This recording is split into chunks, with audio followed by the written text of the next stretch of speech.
Bonsoir, j'espère que vous m'entendez et que vous me voyez. Désolé, il y a quelques petites merdes encore.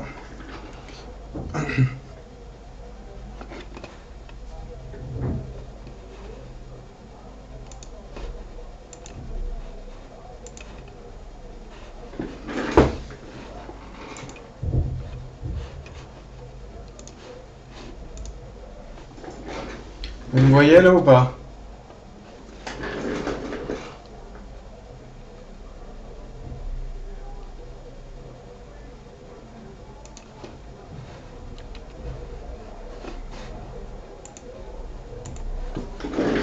Bon, ça a l'air d'être bon, désolé, quelques petits problèmes avec mon player flash sur l'ordi.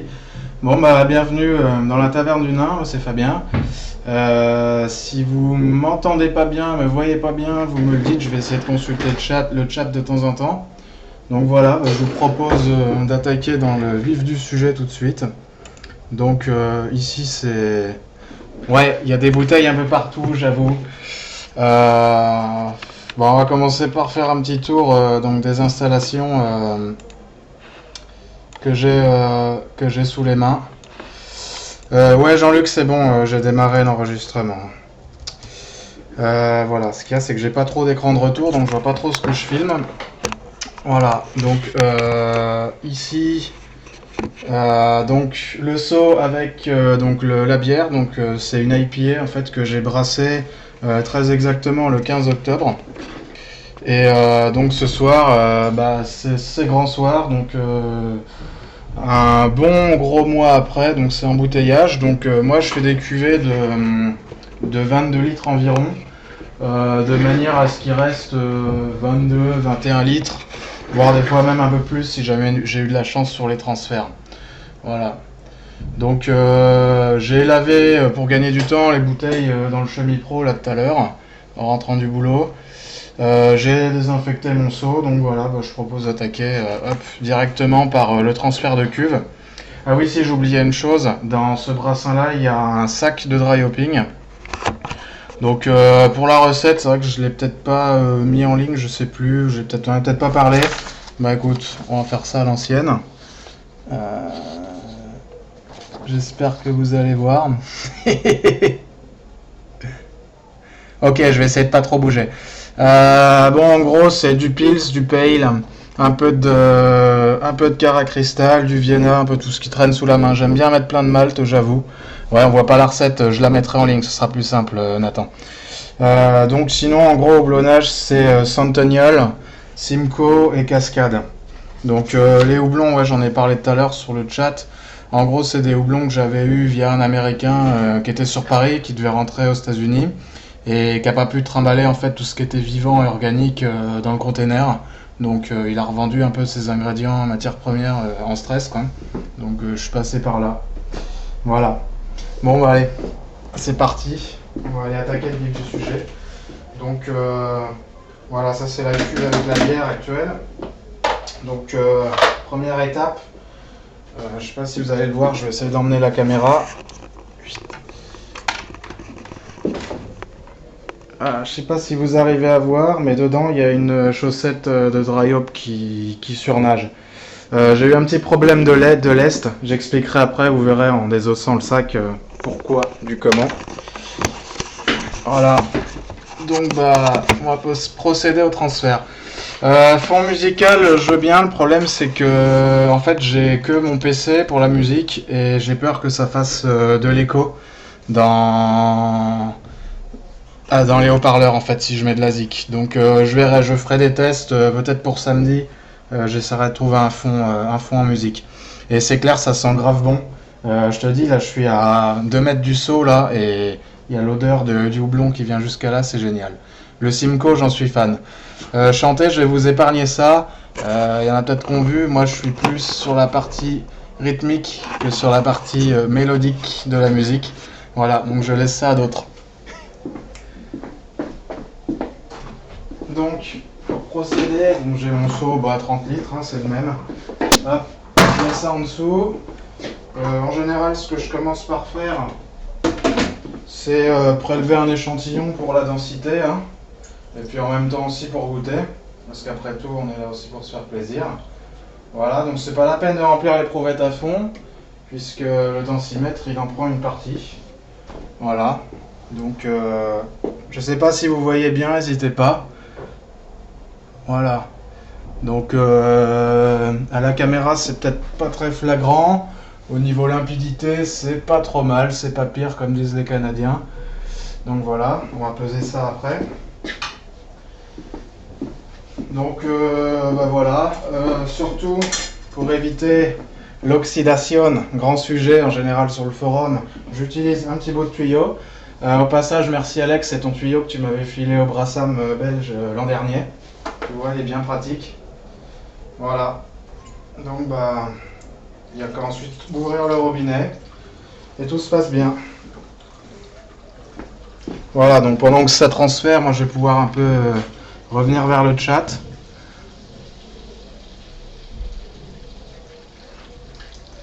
Tout va bien, là j'ai pas trop de retour.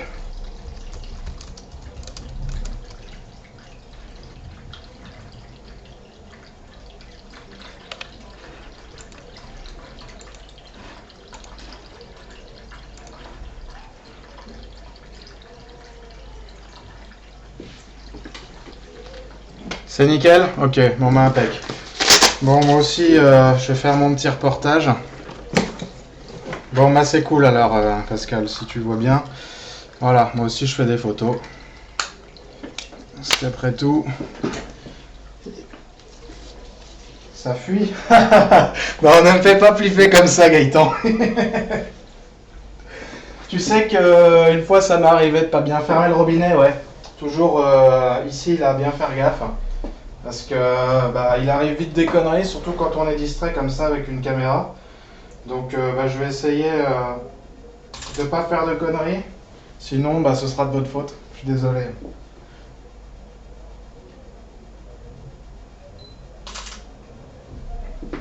Je vais quand même prendre le dry hopping en photo parce que j'aime bien.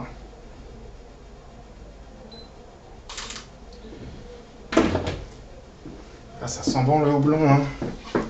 Dommage que ça passe pas. Alors, on me pose des questions. Donc, si la densité n'est pas OK, tu reportes à l'embouteillage. Alors, je reporte la date d'embouteillage. Alors, à vrai dire, en général, je fais confiance au temps. C'est souvent d'ailleurs ce que j'ai tendance à dire. Et donc, j'essaye de mettre ça à bonne température. Et donc, jusqu'à présent, j'ai jamais vraiment eu de surprise, on va dire, en termes de densité trop élevée. Souvent, c'est des densités plus basses que prévu. Donc, signe que la levure a bien bossé. Ou bien alors, quand c'est des nouvelles levures ou des nouvelles recettes, et voilà, ça me permet un peu de jauger. Et du coup, après, j'en tiens compte pour les prochains brassins. Parce que c'est important, voilà, sur une feuille de brassage, toujours noter. Vous voyez peut-être pas, mais en gros, je rébouille toutes les infos nécessaires au brassin. Je les prends en compte. Et c'est bien pratique, notamment les densités finales obtenues. Donc voilà, ça s'écoule gentiment. Donc non, j'ai jamais vraiment eu à reporter de date d'embouteillage en fait. Alors très bonne remarque Agathez, effectivement ouais on peut fermer les cuves. En fait j'ai découvert qu'en rab, c'est un peu par flemme là parce que je l'ai pas sous la main, mais j'aurais pu très bien oui, couvrir la cuve en bas. Après là je suis en environnement fermé, je procède toujours comme ça, j'ai jamais vraiment eu de soucis. Voilà. Bon courage Gaëtan.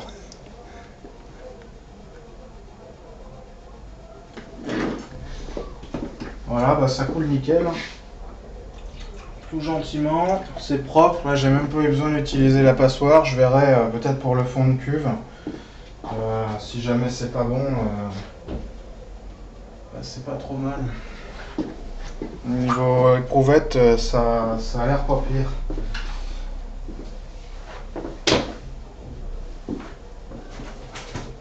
Donc, en attendant, histoire de meubler un peu les temps morts, on va faire un petit check de densité.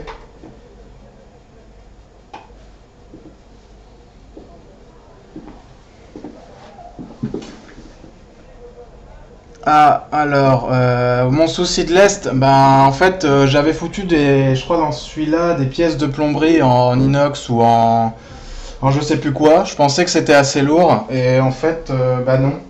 Le houblon était plus arrivait à me faire remonter du coup le lest.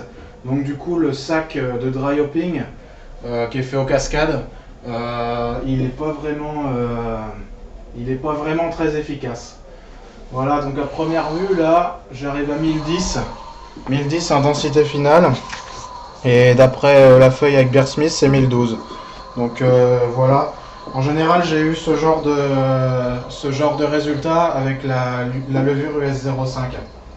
Donc bah, finalement, on retrouve bien à peu près ce que nous donne Bear Smith et ce que doit donner ce genre de levure. Donc là, je vais procéder à la fin de la filtration. Alors c'est un peu chiant avec les seaux Brouland là parce il y a pas mal de fond perdu. Donc la petite technique en fait c'est d'incliner le seau et pour éviter de trop oxygéner, trop faire venir d'air, en général je ressors le tuyau, voilà. Donc, j'y vais tranquillou. Et en y allant tranquille, là ça marche pas mal. Mon fond il est assez propre.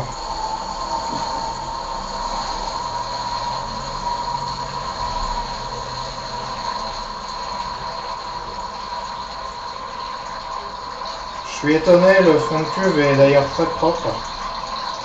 Il est bien limpide. Et surtout avec la US05, il floccule pas mal. Donc finalement, je vais arriver à pas avoir trop de pertes. Et c'est cool parce que sur des brassins comme ça, d'une vingtaine de litres, ça fait toujours chier de jeter 1 ou 2 litres comme ça juste parce qu'il y a un peu de levure. Ah oui, et puis bon, économe jusqu'au bout aussi, il y a la chaussette de dry hopping. Alors, alors là, je vais vous montrer un peu ma petite technique pour justement récupérer tout ce mou. Enfin, tout ce mou, toute cette bière, pardon. On est après fermentation, donc maintenant nous avons de la bière. Voilà, donc toujours bien fermer les robinets. Virer le tuyau. Hop, le tuyau, il va aller dans ma casserole. Ça, c'est un peu ma casserole à accessoires.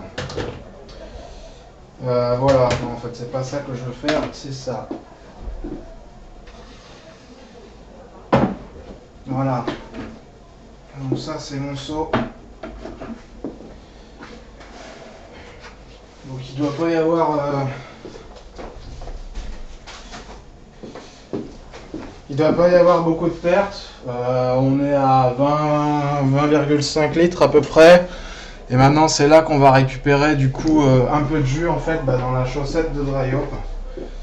Donc comme je le disais, c'est là ouais, vous êtes en train d'écrire saut là justement comme le film, mais c'est un peu ça. Ah, on a entendu d'ailleurs le bruit du lest. C'est un peu ça parce que donc là j'ai ma chaussette avec le cascade et là on peut voir le lest ici là. D'ailleurs mon sac il a un peu pris cher. Et donc on peut du coup presser comme ça pour récupérer un peu de mou en fait. Bon j'avoue il est dégueulasse.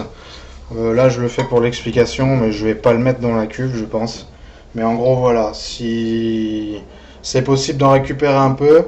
Pour un dry hopping, bof, mais pour un jour de brassage, quand c'est du mou par exemple, et un fond comme ça, vous le récupérez ainsi qu'un fond de Whirlpool par exemple, vous laissez décanter un peu, et ça après ça fait du mou pour un starter à congeler. Une fois que c'est décanté, vous allez voir tous les résidus solides, ils peuvent rester bien gentiment au fond. Et donc du coup, comme ça, on se fait facilement un demi-litre, voire un litre voire un demi-litre, voire un litre de mou prêt à l'emploi pour un starter. Donc c'est cool. Voilà. Donc ça c'est ma chaussette, je vais la virer là-bas. Hop.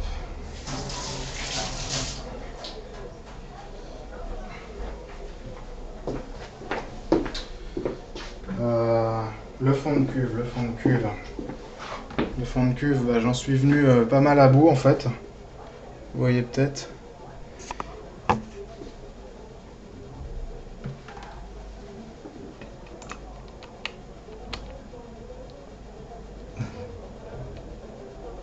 Alors on me demande si la main est passée au Xiaomi Pro.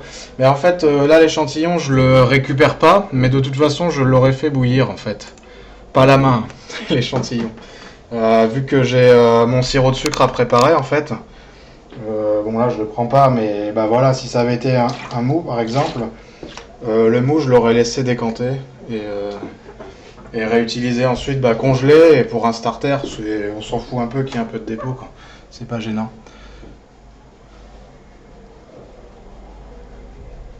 Non, Jean-Luc, j'explique, c'est pas avec ça que je veux faire un starter, c'est avec du mou. J'ai expliqué le si. On était dans le cas d'une journée de brassage et non pas d'embouteillage. Donc ça, je vais rien en faire. À part le boire peut-être, mais bon, je sais pas, mais moi ça me dit pas.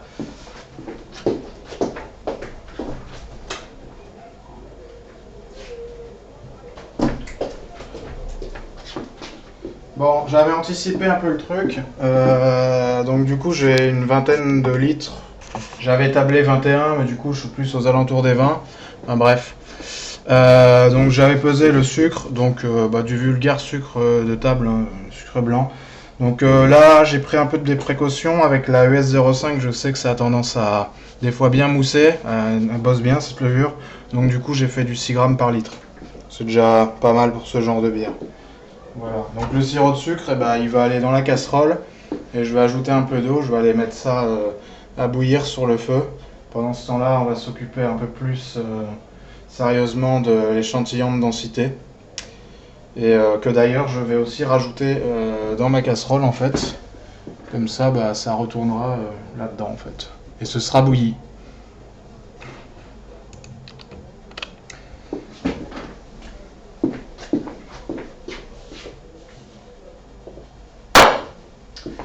Donc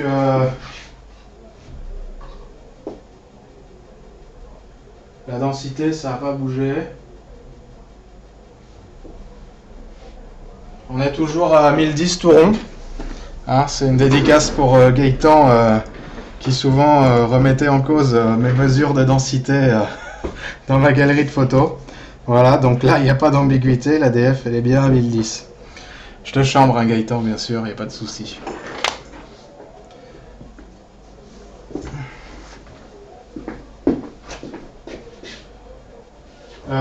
Oui, sinon j'oubliais.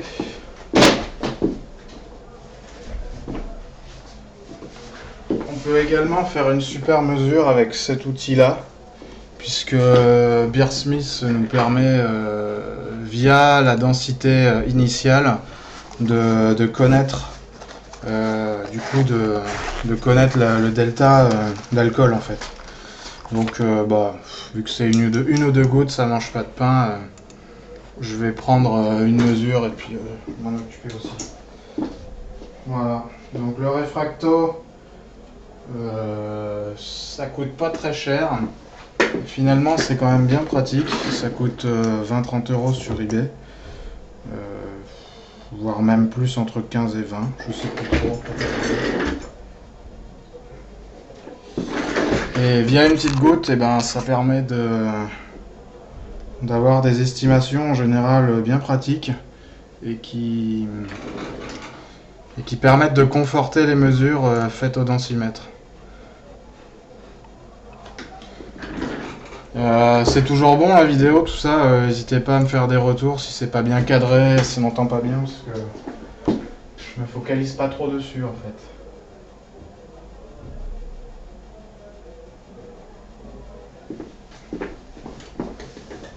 Voilà, donc mesure, c'est 8 briques tout pile. Voilà, donc je vais faire une petite mesure en live.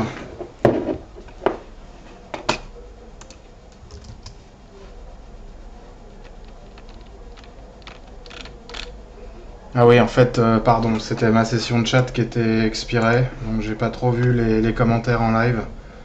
Donc je vais remonter vite fait. Toujours la tête en dehors du champ, ouais, je sais.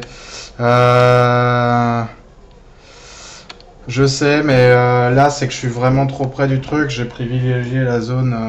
Voilà. Bon, je vais mettre mon truc à bouillir, moi. Je vais te parler. Ouais, j'aime bien parler aussi, ça, c'est le problème. Voilà.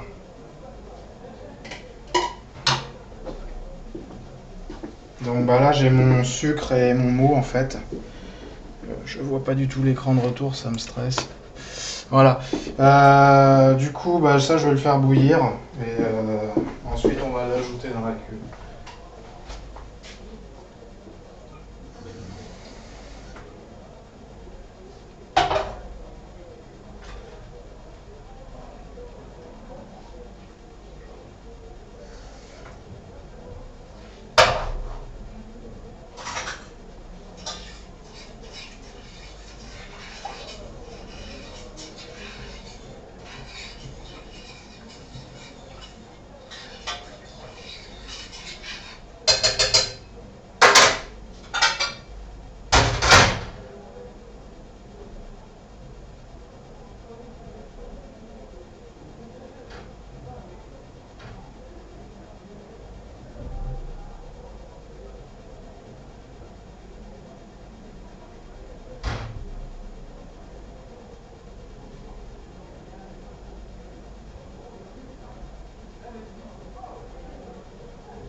Bon, désolé, non, je suis pas mort. En fait, j'en ai profité pour dépioter la chaussette du dry hop. Donc bah voilà, comme vous pouvez voir, euh, bah, le houblon reste entier, mais les cônes se gonflent bien, donc avec la bière en fait. J'espère que ça a bien diffusé. Je mets ça dans un sac pour des simplicités d'extraction. Vu que j'ai pas des grosses cuves, des gros volumes, bah, et que je fais pas de filtration non plus extrême, je préfère faire comme ça avec le sac. Donc là, ouais, c'était mon pauvre lest, Jean-Luc, là, ici. Donc des raccords de plomberie. Mais finalement, c'est pas assez lourd. Donc ouais, on me dit des billes. Effectivement, ça y est, maintenant, je suis repassé chez mes parents le week-end dernier. J'ai ramené ce qu'il fallait, parce que j'avais tout un tas de billes de quand j'étais plus petit, plutôt même une caisse. Donc j'ai ramené, j'ai pris le gros modèle. J'ai pris des gros modèles bien lourds. Bah, c'est carrément de la pierre en fait, de la pierre polie, je crois. Je crois que ça vient de Chine, ces trucs-là. Voilà, donc ça pèse, ça doit faire au moins une centaine de grammes, je pense. Donc je pense que je suis tranquille, pouvoir voir venir maintenant. Et en plus, ça a la couleur du houblon aussi.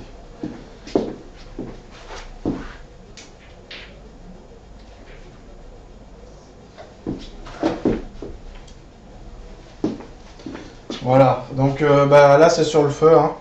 J'attends maintenant le sirop de sucre. Donc là c'est un petit temps mort, désolé. Pendant ce temps-là, moi je fais mes photos. Et puis je vais ranger un peu mon bordel aussi parce que on a vite fait d'accumuler du bordel et comme vous avez peut-être pu remarquer, bah, c'est pas grand.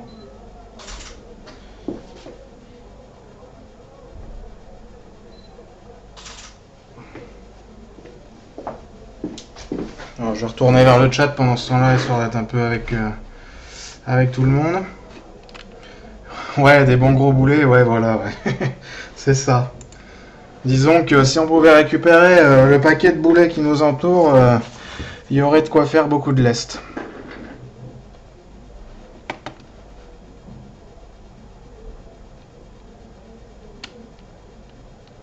Ouais, on parle de la ficelle là autour du robinet à l'intérieur. Ouais, effectivement, ça peut être une solution, ouais.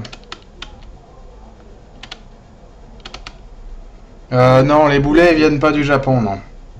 Et de toute façon, ça fait très longtemps.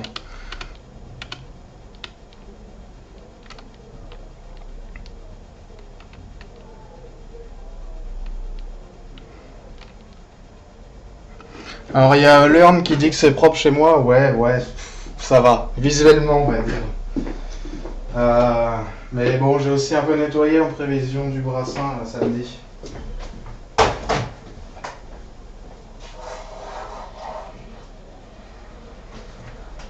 Voilà, donc le mou commence à bouillir. Pendant ce temps-là, je vais virer tout ça.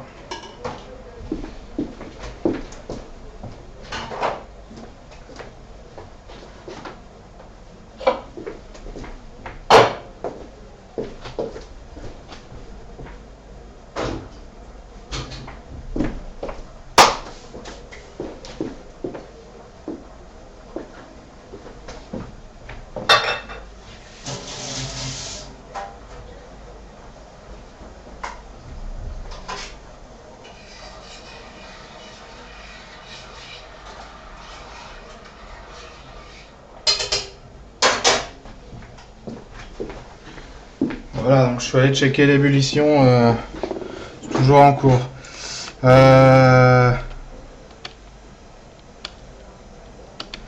Comment j'ai préparé mes bouteilles? Ouais, au chemis pro. Et sinon le ménage, non, c'est moi qui me le tape. Bon, en attendant, j'ai d'ailleurs un petit truc sympa à vous montrer. Puisqu'après tout, vous êtes quand même dans la taverne du nain, je vous le présente. Il est là.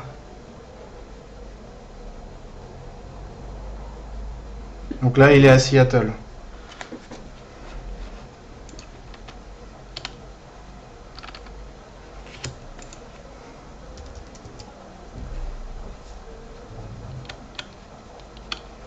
D'ailleurs, j'en profite, Jean-Luc, pour te dire que la carte avec le périple du nain n'est pas du tout à jour.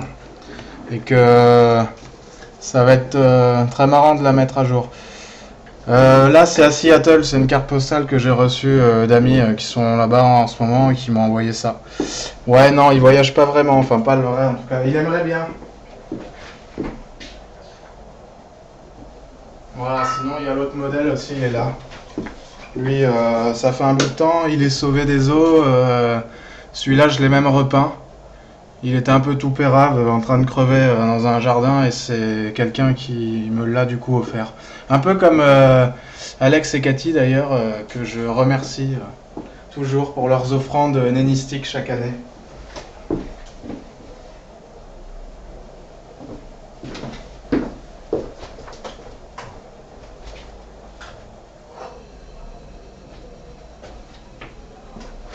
Voilà, donc je parle, désolé. Bon, bah c'est pour vous dire que ça bout. C'est pour être très flagrant là, mais du coup c'est bien chaud.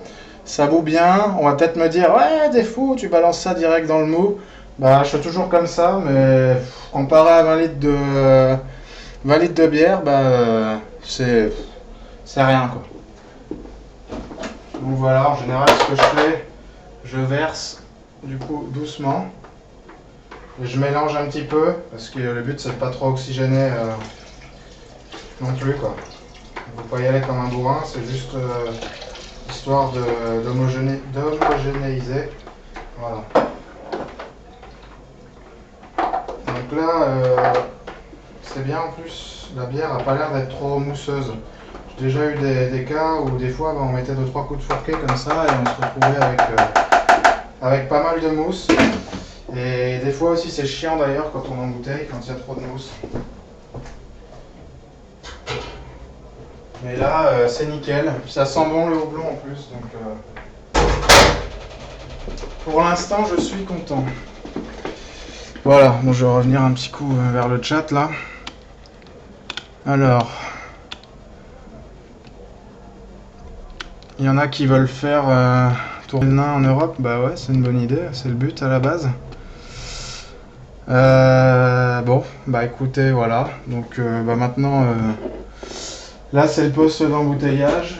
Ce que je fais en général, c'est que je remonte le seau, voilà, je me mets en bordure.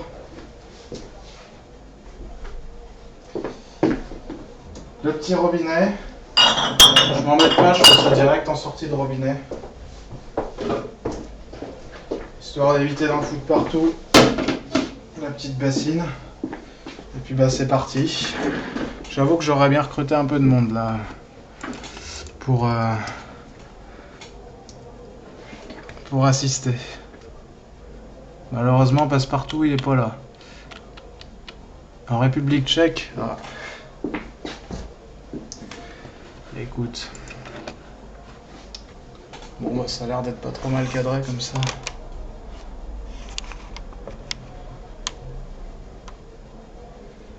Je vais mettre peut-être un peu plus même par là en fait. Ouais au fond bah, c'est le bordel, il y a un peu des bouteilles partout. Donc j'ai plus trop de place dans ma cave en ce moment. Donc bah, je stocke les bouteilles un peu là où je peux par terre. Voilà. Je fais avec ce que je peux. Ici, la pièce a fait une vingtaine de mètres carrés. C'est les joies et les peines d'habiter à Paris. Il y a d'autres avantages, je vous rassure. Voilà. Donc, les bouteilles, elles sont simplement passées au Chemi Pro. D'ailleurs, ça se voit, en fait, elles ont leur petit dépôt tout blanchâtre, tout dégueu. Je crois que c'est du calcaire, je sais plus ce qu'est utilisé comme autre agent solide en fait dans le Chemi Pro.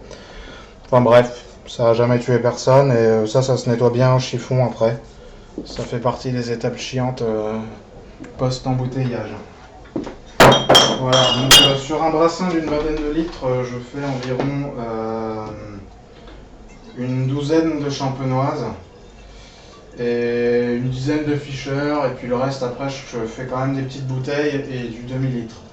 Alors voilà, pour l'embouteillage c'est simple, moi j'y vais vraiment en sortie de cuve et je fais couler en inclinant légèrement la bouteille sur un bord, et je sais pas si vous voyez bien au niveau bah voilà, ça mousse pas trop, ça se remplit bien et voilà, ça évite des accessoires inutiles qui peuvent être source de problèmes. Et voilà, moi je suis partisan de la simplicité. Donc vous voyez, moi c'est très simple, hein, c'est à base de Sobrouland, de matériel simple, et je m'en sors comme ça en appart. Parce que de toute façon je ne peux pas stocker énormément de choses, donc j'optimise. Voilà, donc pour les niveaux, bah, j'y vais tranquillement. C'était je crois Pascal qui me demandait l'autre fois à peu près quel niveau fallait mettre dans les bouteilles. C'est au feeling, j'y vais pas avec ma règle, mais voilà, c'est rempli, on va dire, un peu plus qu'un niveau commercial. Parce que niveau commercial, dans les bouteilles de champagne, ou même dans les Fischer, c'est beaucoup moins. On fera le test tout à l'heure si vous voulez.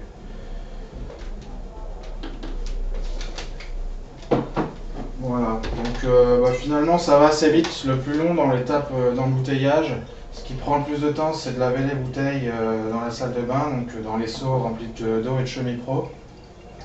Et ensuite bah, de faire le transfert, la petite ébullition, le check densité. Bon là c'est vrai, j'ai perdu un peu de temps, ça je suis allé tranquille pour expliquer. Mais bien en forme, en embouteillage, il faut compter 2 heures quoi, pour une vingtaine de litres à peu près.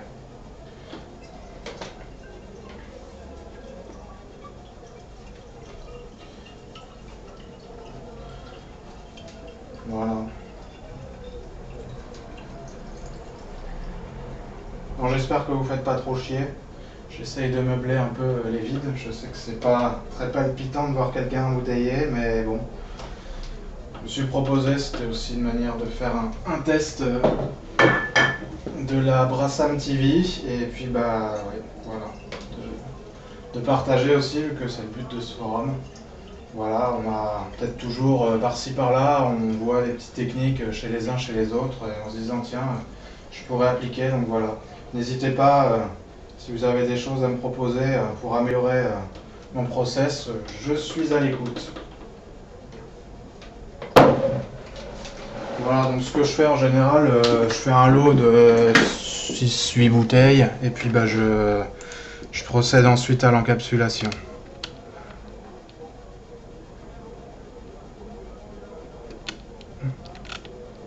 Ça va, ah bah il y a de l'auditoire quand même. Bon bah c'est cool.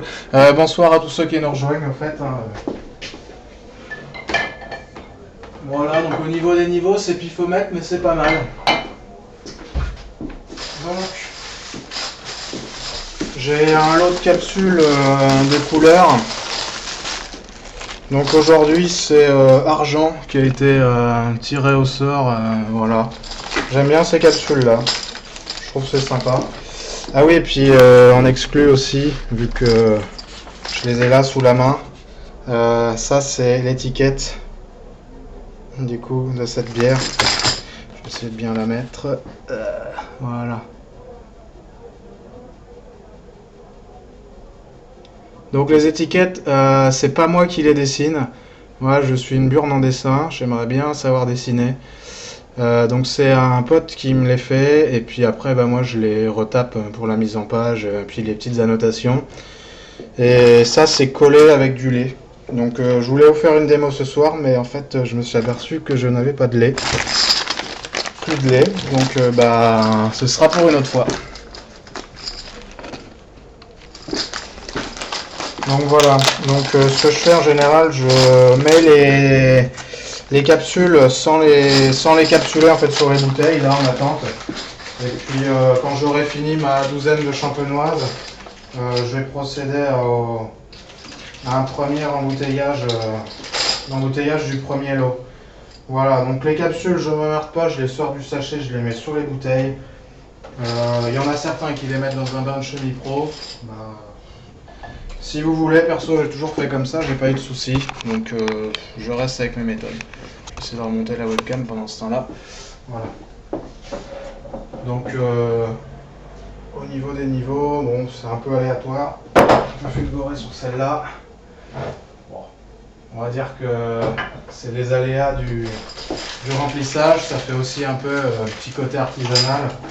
Puis bah, les gens, qu'il y en ait un centilitre de plus ou de moins dans la bouteille, perso, c'est pas trop ça qu'ils regardent quoi.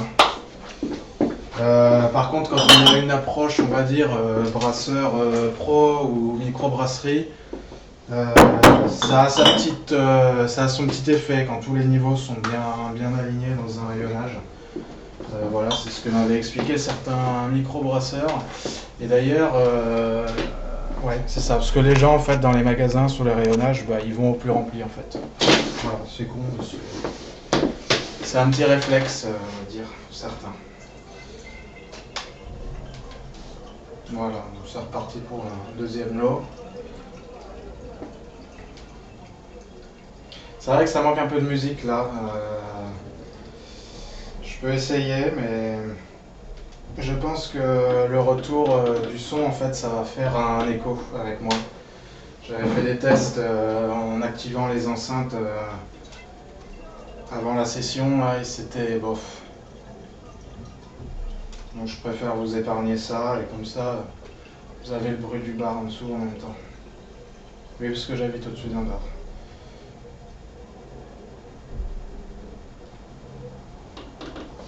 Voilà, donc là, ça, c'est les bouteilles champenoises transparentes.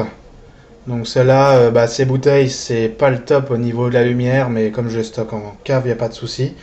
Et j'aime bien parce que ça permet de voir l'état de, de décantation, on va dire, et le dépôt au fond qui se forme lors de la refermentation. Parce que là, les bouteilles vont être stockées dans l'appart pendant 2-3 semaines environ. D'ailleurs, je vais en profiter après, je vais vous montrer une bouteille d'un brassin précédent. C'est le brassin de Carmélite d'ailleurs, qui lui a déjà quelques semaines d'embouteillage, là, je dirais 2 semaines là, pour le moment.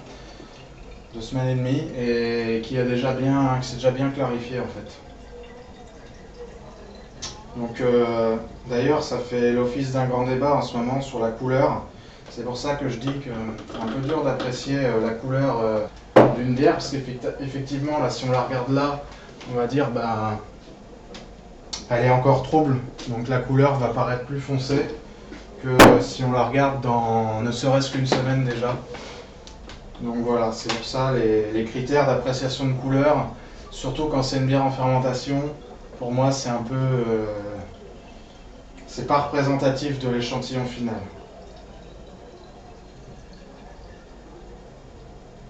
On peut bien sûr avoir une approche, une idée de la couleur. C'est sûr que si on se retrouve avec une brune à la place d'une blonde, il y a peut-être des questions à se poser quand même. Mais voilà. Donc,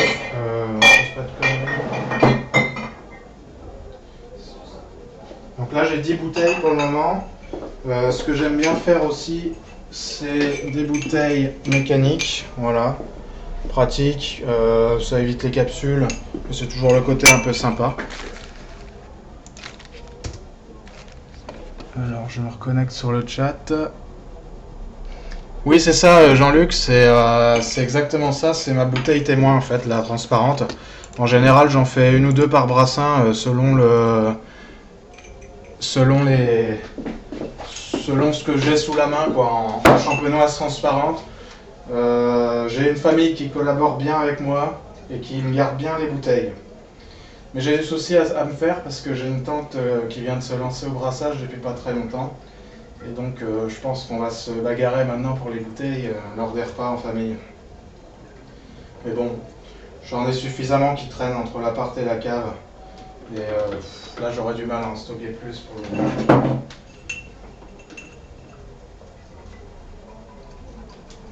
Voilà, donc là j'arrive à peu près à 12 litres. Donc c'est ça, une douzaine de champenoises. Hein, c'est à peu près ça. On perd déjà quasiment la moitié du brassin avec ces bouteilles-là. Donc voilà, pour ceux qui se posent des questions, quelle bouteille utiliser? Franchement, une bouteille de 75, ça a son effet, c'est pratique quand on fait un pot entre amis ou en famille. Et ça se boit bien, hein, à deux personnes à l'aise, hein, même une pour certains. Je ne citerai pas de nom, mais voilà, c'est un format qui est sympa, facilement transportable. Le seul hic, c'est le poids. Une bouteille champenoise, ça fait entre 800 et 900 grammes. Donc bah, autant quasiment que le poids du liquide, même plus. Donc bah, quand on les transporte en sac à dos ou autre, en général, on s'en souvient. Voilà.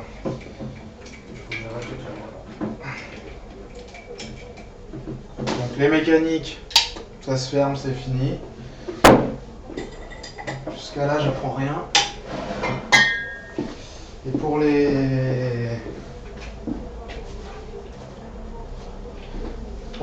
champenoises, j'utilise la capsuleuse. Alors voilà, moi je suis resté sur la capsuleuse de base avec le système échangeable, mais en fait j'en ai deux, donc celle-là est montée en diamètre 29 pour les champenoises et la deuxième est en diamètre 26. Alors, je regarde un peu les commentaires.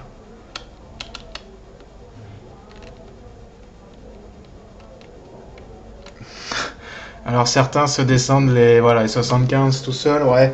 Alors ouais. Perso, j'essaye de pas. Ça c'est un gros sujet et c'est vrai qu'on en parle peut-être pas beaucoup, mais l'alcool, il faut quand même faire attention. Donc j'essaye de pas trop non plus charger en semaine. Il m'arrive suffisamment de le faire le week-end.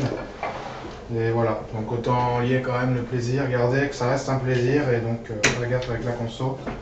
Donc le 75 chaque soir, peut-être quand même se poser un peu des questions.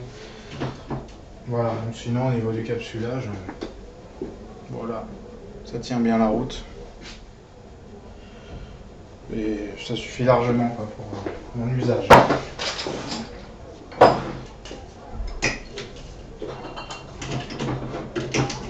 En général, voilà, je procède en deux fois. Je ferme une première fois, je fais un quart de tour, je referme, histoire que ce soit bien serré, que ce soit bien serti.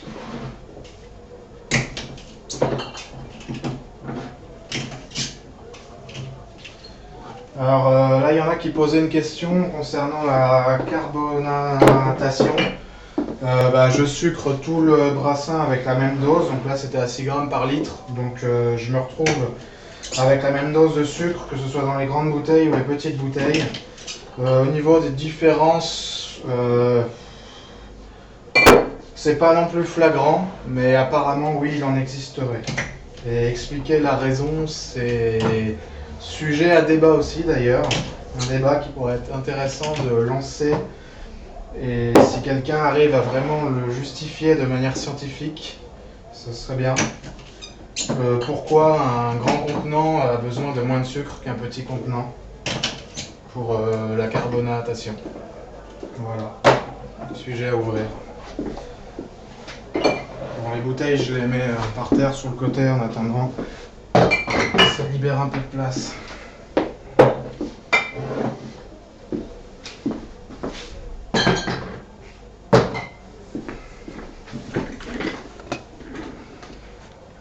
Grand débat sur les tailles de contenants. Oui, la surface d'échange, ouais, ouais. Ah oui, 10 coups de capsuleuse par bouteille, Eric. Là au moins, t'es... Là au moins, t'es sûr. Bon, j'avais oublié celle-là.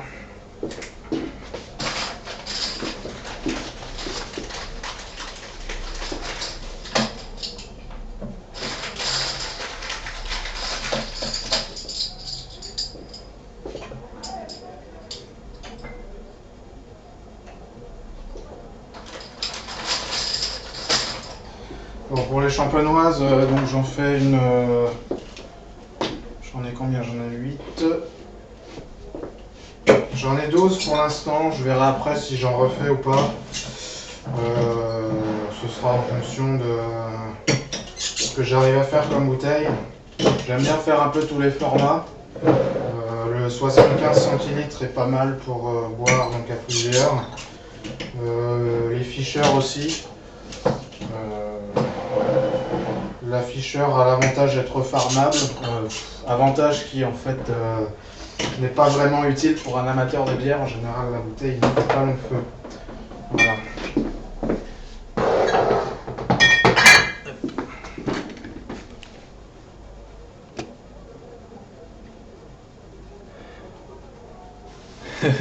T'avais envie de m'aider? Bah, en quelque sorte, Jean-Luc, on peut dire que t'es quand même avec moi là ce soir, grâce à ce magnifique outil de Web TV.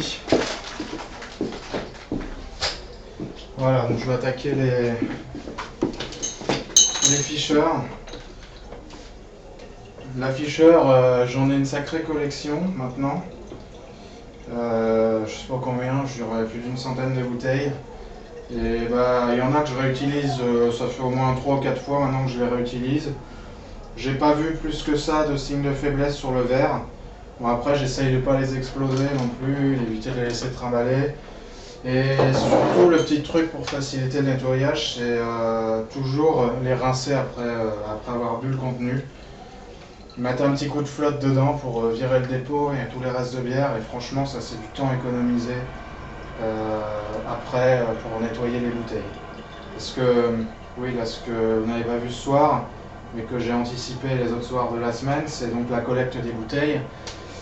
Et éventuellement aussi décaper les fonds et retirer les étiquettes. Et finalement, ça aussi, ça prend du temps. Voilà, donc on est tous un peu limités par le temps. Et ces genres de trucs, bah, si on peut éviter d'y passer des heures à le faire, perso nettoyer les bouteilles, j'ai mieux à faire. Voilà. Mais ça fait partie du, on va dire, de l'art du brassage amateur. Voilà, donc là on peut voir quand même un peu plus de mousse. Donc sinon au niveau des niveaux, pour répondre à Pascal qui s'interrogeait l'autre fois, voilà, environ la moitié de la grosse bosse de la Fischer, c'est pas mal. Après, t'en mets plus, t'en mets moins, ça va pas changer grand chose. Par contre, si tu vas vraiment sur le bas du col fin là, plus bas, après ça peut quand même poser problème si t'as trop d'air dans ta bouteille. Et avoir des oxydations comme tu as eu sur ta bouteille échantillon où t'étais rempli qu'à moitié en fait. Donc ce que vous voyez peut-être pas, c'est qu'il fait quand même sacrément soif. Et j'ai sacrément soif. Je réserve la petite surprise pour la fin. On va déguster en live. Voilà, donc les Fischer. C'est rempli, c'est fermé, c'est stocké.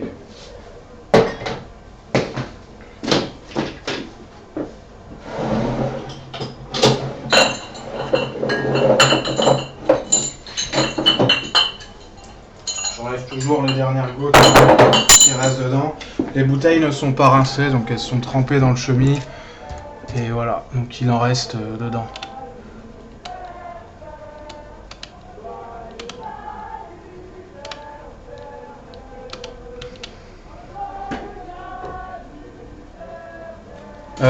Ouais, c'est ça, Jean-Luc. Je me sers de l'appart. Bah, ici, il fait actuellement, je vais vous dire,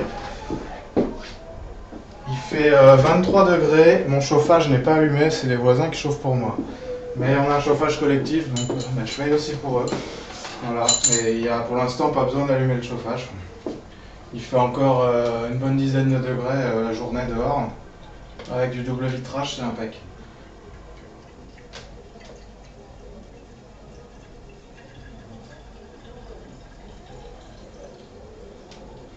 Bon, et puis ça sent toujours aussi bon le houblon.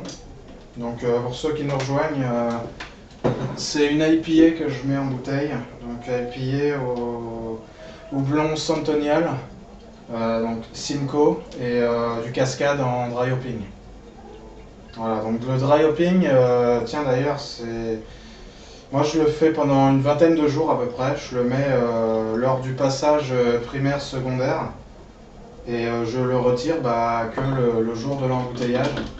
Donc là, oui, c'est resté facile 3-4 bonnes semaines en dry hopping. Et je trouve que le résultat est pas mal. Là, il y avait une quarantaine de grammes, je crois. Faut que je vérifie mes notes.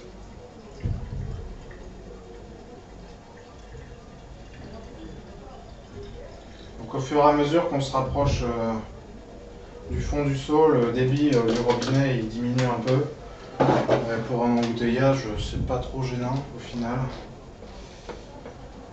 Ça permet d'éviter d'en faire déborder.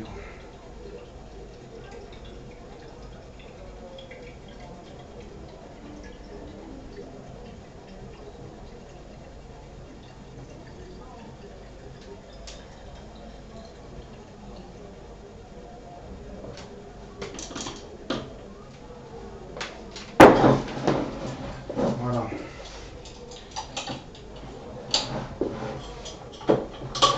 Et sinon, oui, pareil, les joints des bouteilles de Fischer, c'est trempé avec la bouteille dans le bassin de cheminot. Je m'embête pas à les faire bouillir séparément ou à les retirer des capsules en porcelaine.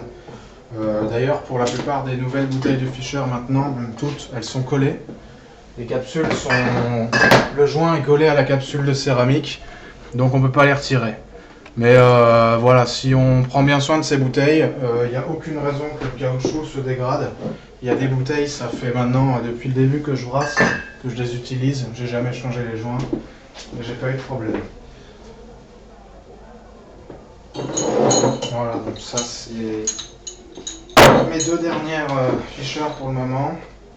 Après on va attaquer les petites bouteilles de 50. Et en général je finis avec les 33. D'ailleurs, j'ai une petite dédicace pour Villager s'il est revenu. Parce que j'ai une de ses bouteilles à lui qui m'avait offerte pleine, que je vais lui rendre pleine.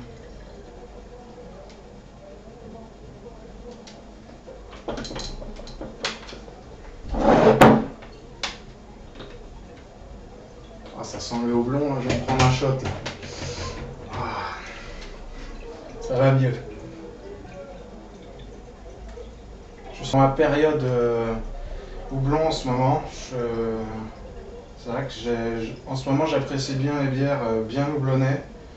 J'ai pu découvrir l'autre fois dans une cave donc à Paris toute la série des Brewdog et également quelques Flying Dog aussi. Donc j'ai sauté sur l'occasion vu que je les avais jamais encore vraiment goûtés. Et je dois dire que c'est quand même de sacrées petites merveilles ces bières. D'ailleurs certains ici je pense diront la même chose parce qu'ils les ont goûtés avant moi.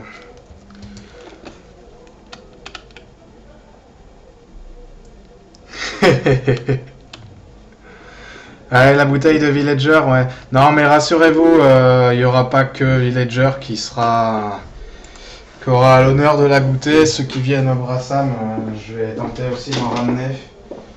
Voilà, je vais me débrouiller pour ramener plus de bouteilles cette année. Je ne sais pas encore comment, mais je trouverai une solution.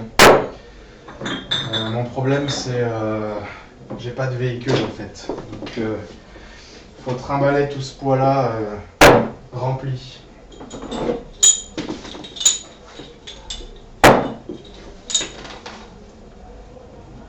Voilà, donc on passe aux 50 centilitres. Il reste 5 litres.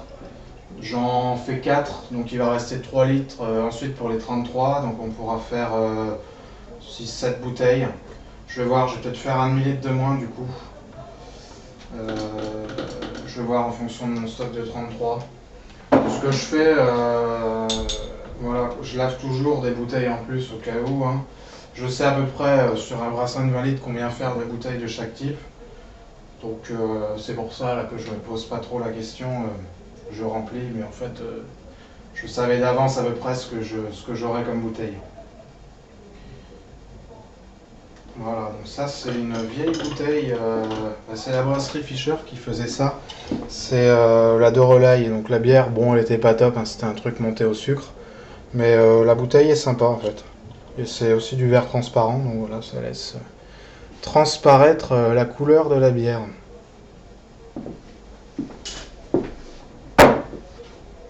Et ça c'est des bouteilles que j'avais ramenées d'Angleterre. Je sais plus ce que c'est comme bière anglaise. Fuller ou un truc du genre, j'imagine. Et peut-être une des IPA du Marques Spencer. Voilà, qui font aussi des bonnes bières, les Anglais, évidemment. On a malheureusement pas trop la chance de les trouver facilement en France. Enfin, du moins pas toutes celles qu'on voudrait. C'est un peu le problème avec les bières anglo-saxonnes. Et c'est dommage. Alors que finalement, on est tout près de l'Angleterre. Elles ont du mal à passer la Manche. Ah. Bon, moi, finalement, je vais faire mes 4 demi-litres. Le demi-litre, c'est bien, c'est la pinte. C'est le format, on va dire, de rigueur quand on a bien soif. Donc là, on arrive sur la fin du seau. Donc en général, ce que je fais, je l'incline légèrement. Et avec l'inertie du robinet, bah, ça se remplit bien en fait. Sinon, il y aurait éventuellement la technique de mettre une cale ou un bout de linge derrière pour l'incliner et puis pour tenir le seau en même temps. Une technique simple, efficace, où on peut le faire avec son là sous la main. Donc là, on passe sur les petites bouteilles, donc c'est du diamètre 26. Donc du coup, je passe aux capsules et à la capsuleuse diamètre 26.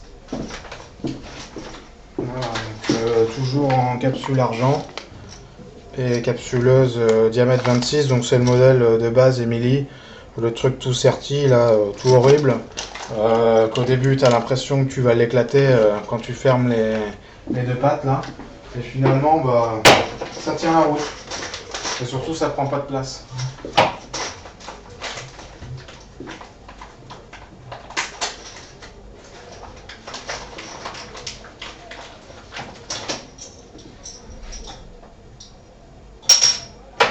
Voilà, sinon c'est tout pareil. On ferme bien.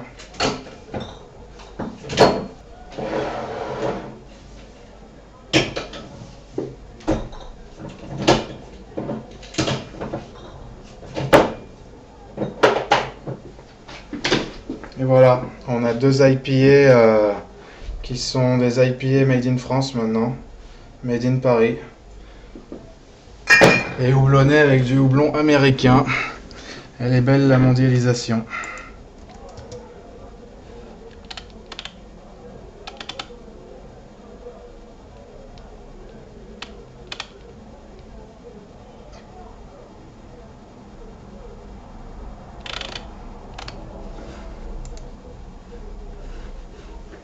« 14 personnes sur le chat, donc c'est pas mal. Je sais pas qu'on serait aussi nombreux. Désolé d'avoir annoncé le truc un peu au dernier moment. En fait, j'ai fait les tests tout à l'heure au boulot. J'ai récupéré une webcam sur fil. Et voilà, j'ai fait des tests. Et vu que j'embouteillais ce soir, je me suis dit en guise d'échauffement, ça pourrait être sympa. Voilà. Bon, bah, on arrive sur les 33 et on arrive voilà, sur la bouteille de Villager. Voilà, donc Gaëtan, si t'es là, bah, c'est ta bouteille.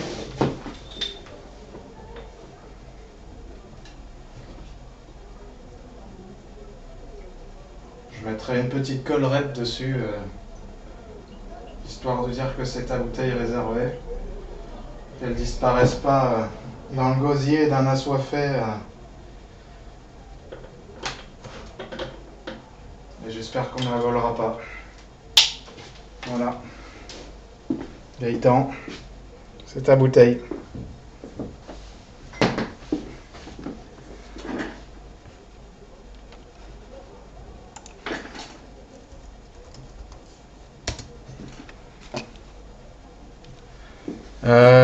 Oui, c'est ça.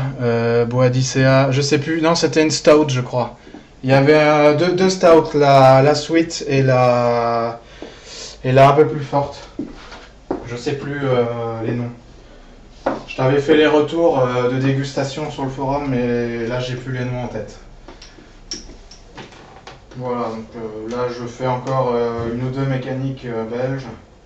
Et le reste, c'est les bouteilles de Brewdog, Flying Dog, tout ça, les bouteilles anglo-saxonnes qui sont non consignées. Le gars de la cave à bière me les garde, m'en garde quelques-unes ou me les donne quand j'y vais. Donc c'est pas mal. Donc voilà, arrive des fois, petite inattention, pas trop gaffe, il en coule un peu plus que prévu. Je reverse gentiment dans la bouteille d'après et puis terminé.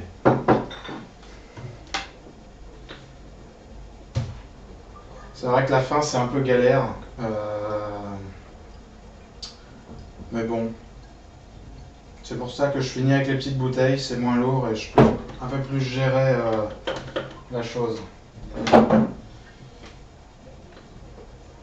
Et c'est là que j'avoue, une canne d'embouteillage, c'est quand même pas un luxe.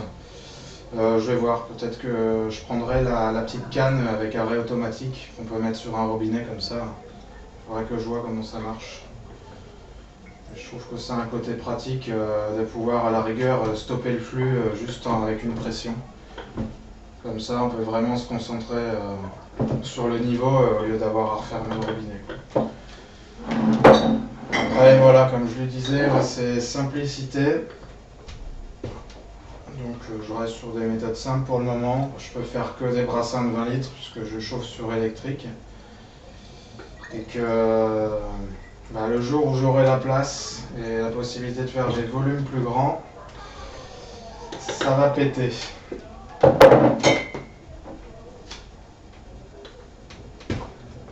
Finalement, on arrive sur un saut magique là. Je vais arriver à faire ma petite dizaine de bouteilles, peut-être moins.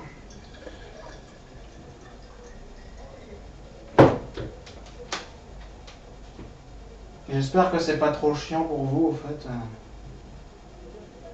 Que vous faites autre chose pendant ce temps-là, que vous lisez tous les posts, que vous lancez des débats acharnés sur le forum. N'oubliez pas aussi, je fais de la petite pub, j'en profite qu'il y ait un peu d'auditoire, pour collaborer au projet wiki et traduction du Palmer, et éventuellement aussi traduction Beersmith pour ceux qui sont bons en anglais. Parce que c'est grâce à toute la collaboration des membres qu'on arrivera à obtenir quelque chose de traduit et de fiable. Et quelque chose de lisible aussi sur le forum.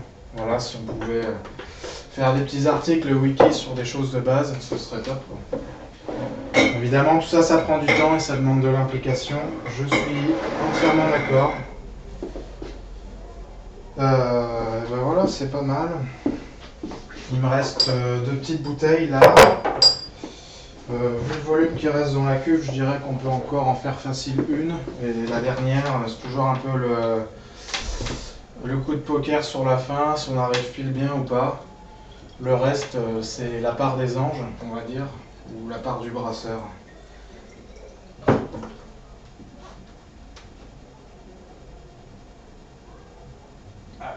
Allez. Voilà, dans le détail, jusqu'au bout. Ça sent le houblon encore, hein. C'est dommage que tu sois parti, Agathez.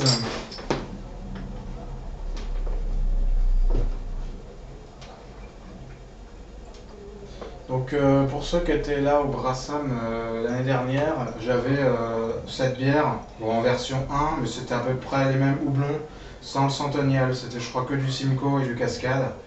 Donc, je l'avais déjà fait goûter à certains, donc ça fait 60 ibus. environ. Et finalement, c'était pas si agressif que ça, quoi. Donc là, je sais plus, je crois que j'avais houblonné peut-être un peu plus, je vais vous dire ça.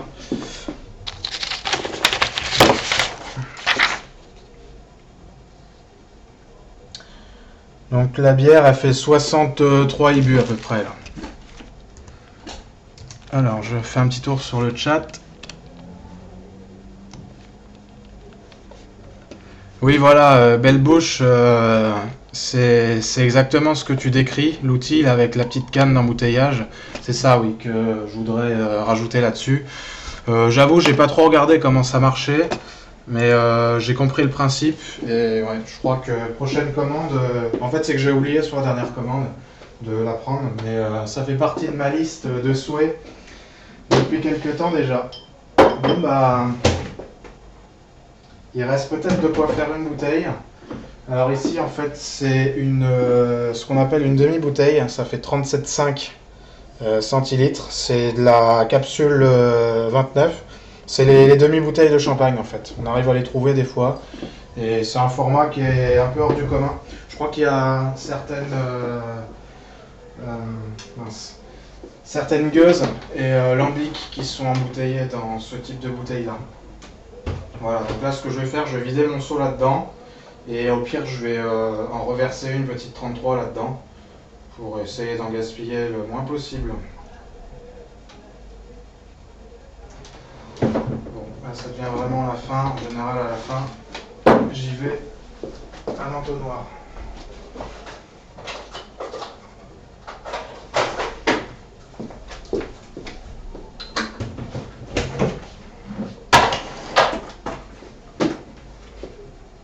Voilà, ça c'est en général. Oh, là je me prends une vapeur de houblon en pleine face, là c'est un délice.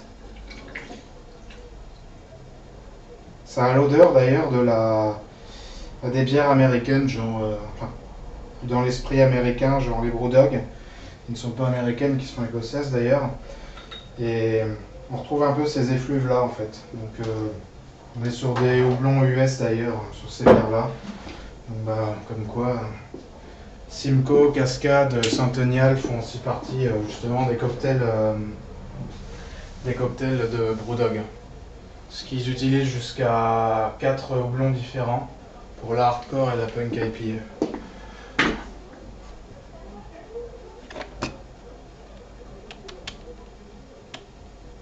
Oui, la Cantillon et Dry Fontaine, ouais, t'as raison, Léon. Alors.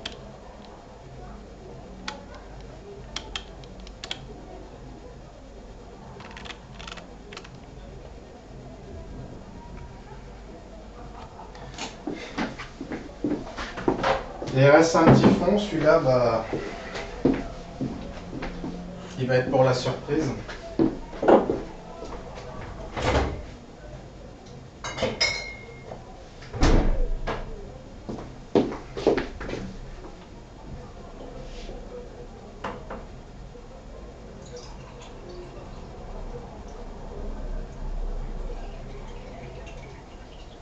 Je me prends un dernier shoot de houblon. On va me prendre pour un toxico. Voilà.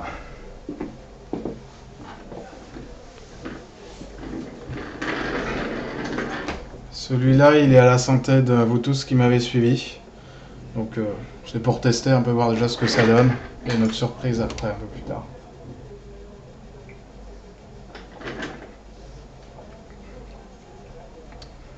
À la vôtre.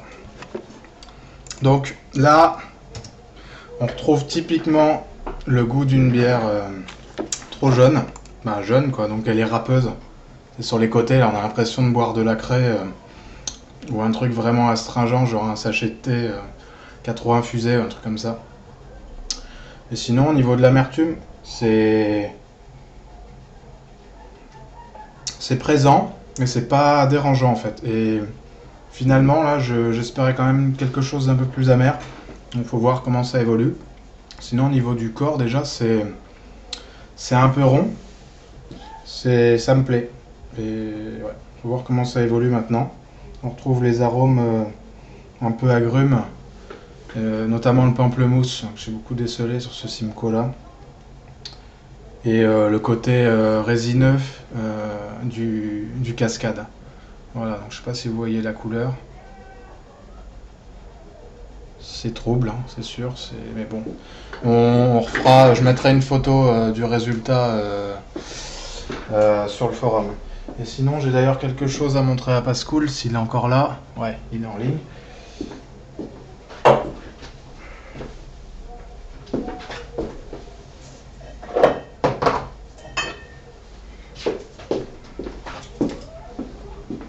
Ça, c'est la carmélite que j'ai brassée il y a un mois environ, le 9 octobre, et que j'ai mis en bouteille le 7 novembre. Voilà, donc au niveau de la couleur, bah, on voit que ça a déjà bien décanté, quoi. Je sais pas si on voit bien sur la webcam, mais c'est impressionnant. Et dedans, il y a de l'Irish Moss, ouais. Et du coup, ça joue vachement sur la limpidité des bières.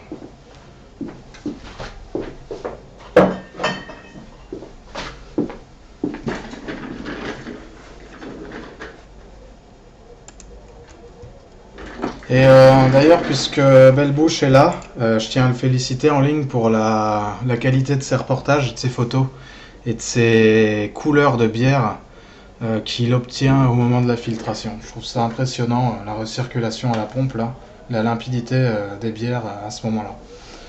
Donc bravo aussi, merci à toi, et j'espère qu'un jour, si je passe vers chez toi, pouvoir voir ça de plus près. Bon voilà, bah, c'est presque fini, il reste encore quelques bouteilles à embouteiller, à capsuler plutôt. Donc ça c'est un diamètre 29. Donc là je mets la capsule. Et bonsoir à Michel qui nous rejoint aussi.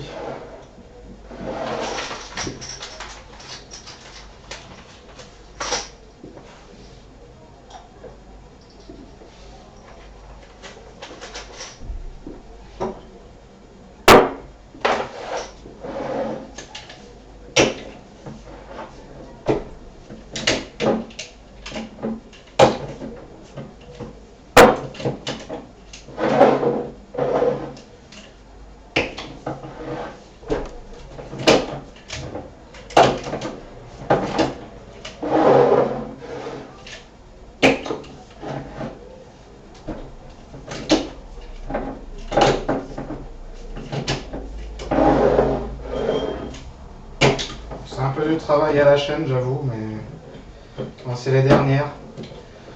J'ai quand même une grande admiration pour ceux qui embouteillent des brassins de 60 ou 80 litres dans des petites bouteilles de 33 centilitres. Je pense notamment à Roland. Il embouteille tous ses brassins dans des bouteilles belges en 33 centilitres pour la plupart. Respect.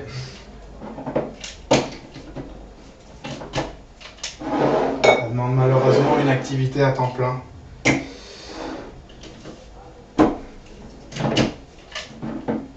Voilà, donc je fais toujours une passe, je fais toujours deux sertissages à la capsuleuse, vu que c'est peut-être pas le matériel le plus fiable. Comme ça, je garantis l'étanchéité, même si j'ai jamais vraiment eu de problème non plus là-dessus.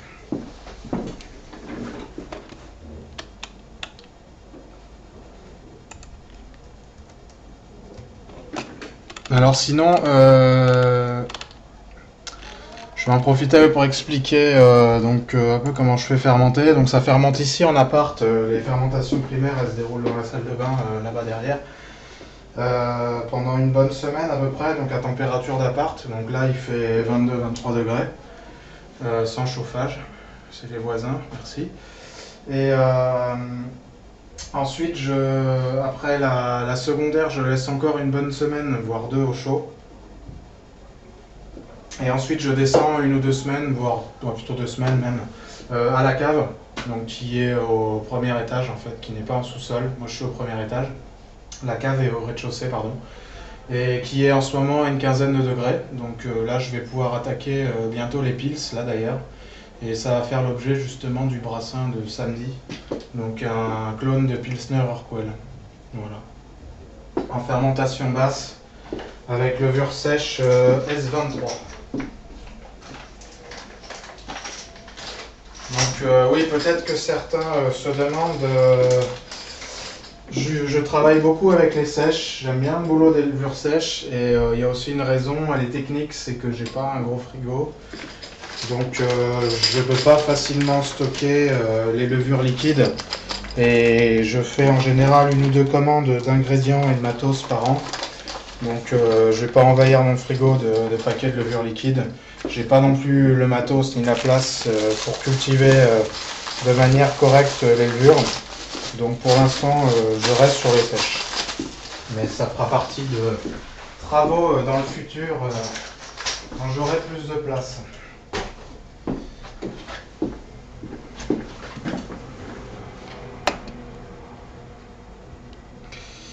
Oui, il y a Tibouli qui me dit il fait encore un peu chaud, ouais, mais ça va vite descendre, je pense, la cave. Je pense au mois de décembre, là, ça va tomber dans les 12 degrés. J'étais même descendu jusqu'à 10, mais déjà aux alentours de 10, je trouve que la fermentation basse démarre pas bien. Il faut la démarrer au chaud et ensuite descendre le seau.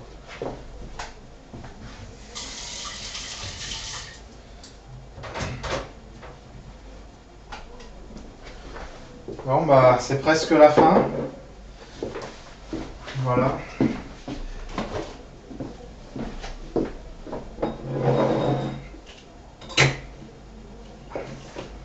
C'est la dernière bouteille.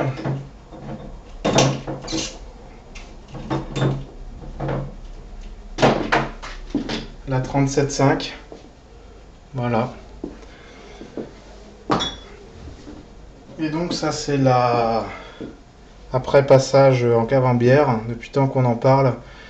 Donc j'ai pu goûter la Tokayo, la bière à 18,5. C'est un stout vieilli en fût de chêne qui doit être en partie congelé pour augmenter le taux d'alcool.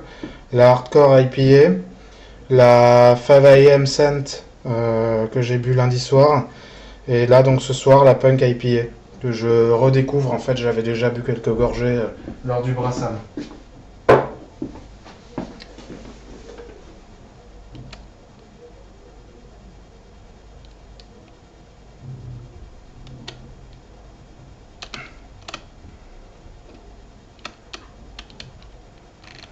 Ouais, 12 c'est une bonne température pour la fermentation basse.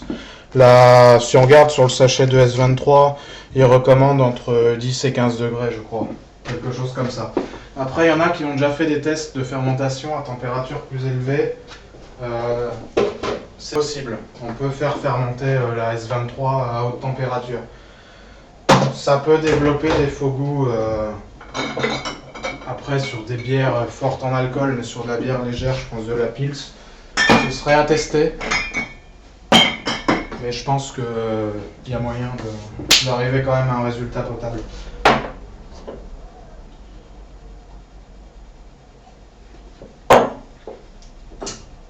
Voilà. Dans le verre, Brassam, hein, toujours. C'est le verre de dégustation.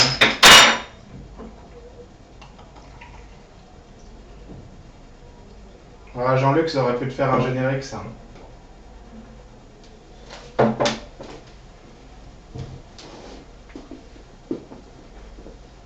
Voilà, celle-là, elle est à la santé de tous ceux qui regardent, et même tous les brasseurs amateurs. Elle est à la santé du forum. Voilà.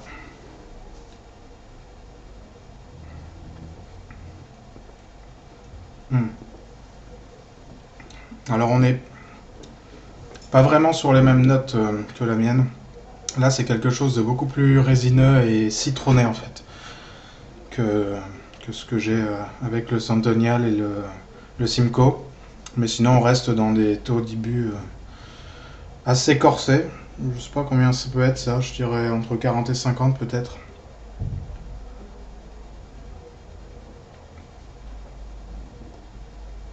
Super. Pour quelqu'un qui aime les bières résineuses, agrumes, c'est chouette. Très chouette. Ouais, c'est ça. Pascal, ouais, merci. Ouais. Ça, c'est ce que j'avais vu sur. C'est sur Great Beer. Ouais, 45 IBU. parce que finalement, elle est pas si forte que ça, je crois, en alcool.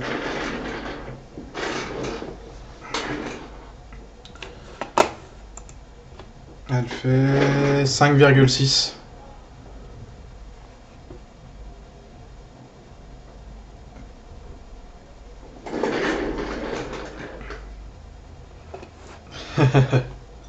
Ah oui, Learn quand même là, tombé au lait sirop. Bon, on va dire c'est parce que tu t'es frité au rugby. J'espère que ça va mieux d'ailleurs.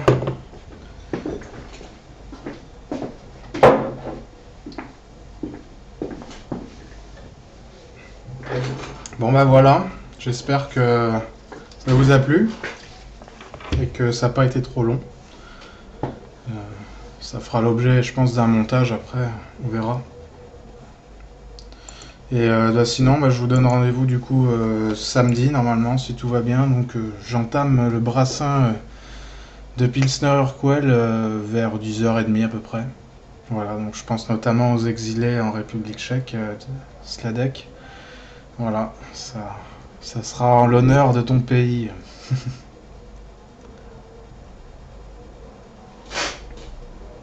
Bon, bah, heureux à la vôtre.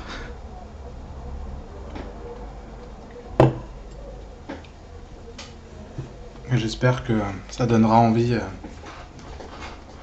aux gens de se lancer dans le brassage tout grain pour ceux qui ne sont pas encore. Et n'hésitez pas aussi à vous filmer, à filmer vos brassins ou vos actions de transfert, embouteillage, tout ça. Ça peut être pratique pour tout le monde et de voir un peu les éventuels problèmes ou améliorations.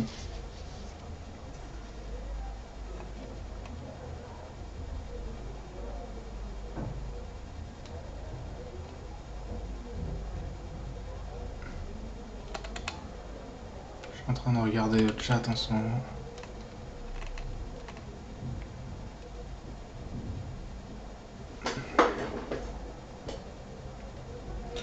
Bon, je pense que Jean-Luc, tu peux envoyer le générique, hein, maintenant c'est bon. On va continuer à faire le débriefing et la discussion via le chat si besoin. Voilà, moi je bois ma punk IPA à votre santé. Oh merci, merci, c'est bon. Pas de quoi, je vous en prie. Comme ça, j'ai été un peu moins seul dans mon embouteillage. Ah oui, ça doit être pas mal ça aussi, Gaëtan, la chouvelle. On veut tous goûter. Merci, merci. Vous enfuyez pas, on peut continuer à chatter. Allez, Serge Magnéto. J'arrête le stream, ouais.